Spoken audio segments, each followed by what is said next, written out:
তোমরা সবাই রান্না করতে করতে কী করো? আমি বেশিরভাগ রান্না করতে করতে গান শুনি। গান শুনতে আমি খুব ভালোবাসি, খুব।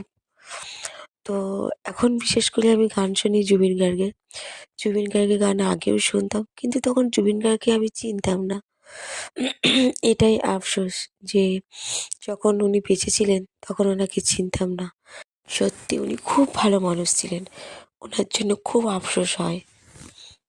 গায়ক তো অনেকেই আছে, কিন্তু ভালো মানুষের অভাবটা অনেক। উনি গরিবদের পাশে দাঁড়াতেন, অনেক গরিবকে সাহায্য করেছেন। উনি গরিব বড়লোক কোনোদিন আলাদা করে দেখেননি। প্রত্যেক মানুষকে উনি সমান বলে মনে করতেন। সত্যি ওনার কোনো তুলনা হয় না। এখনকার দুনিয়া কি, সবাই যে যার স্বার্থ বোঝে, যে যার সুখটাই আগে দেখে। কিন্তু উনি এমন একটা মানুষ ছিলেন যা নিজের স্বার্থ কোনোদিন দেখেনি। নিজের যত ইনকামের টাকা পয়সা বেশিরভাগ সব গরিবদের মধ্যে বিলিয়ে দিয়েছেন। উনি চাইলে নিজের জন্যও রাখতে পারতেন। ওনার থেকে অনেক ধনী মানুষ আছে, কিন্তু কেউ এতটা গরিবদের পাশে দাঁড়ায় না। কেউ সাহায্যের হাত বাড়িয়ে দেন না। এই কারণেই জুবিন গার্গকে আমার এত ভালো লাগে। ওরকম মানুষ অনেক কম খুঁজে পাওয়া যায়। মায়াবিনী গানটা আমি সারাদিন যে কতবার শুনি আমি গুনেও বলতে পারবো না। গানটা আমি আগে কোনোদিন শুনিনি। জুবিন গার্গ মারা যাবার পর আমি শুনেছি।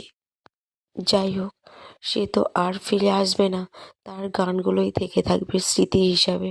সে সারা জীবন আমাদের মনের মধ্যে স্মৃতি হয়ে থাকবে। তোমরা ভাবছো জুবিন গার্গকে নিয়ে এত বলছি কেন? সেটা না, জুবিন গার্গকে আমি অনেক ভালোবাসি, অনেক শ্রদ্ধা করি। কাদের সঙ্গেই বা শেয়ার করব? তাই তোমাদের সঙ্গে আজকে রান্না করতে করতে শেয়ার করলাম। আর হ্যাঁ, আমার রান্নাটা কেমন হয়েছে তোমরা অবশ্যই জানাবে। আর রান্নাটা না আমি আজকে খুব তাড়াহুড়োর মধ্যে করেছি। আজকে খুব দেরি হয়ে গেছে, তাই আমি মেয়েকে বললাম যে মাছ ভাজাটা নিয়ে তুই ঝোলের মধ্যে দিয়ে দে।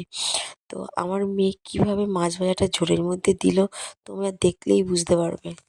আজকে আমার গলায় ভয়েসটা খুবই বাজে লাগছে, কারণ আমার প্রচুর ঠান্ডা লেগেছে। তার উপরে আমি এই ভয়েসটা সকালে দিচ্ছি। সকালবেলা দেখবে মানুষ ঘুম থেকে উঠলে গলা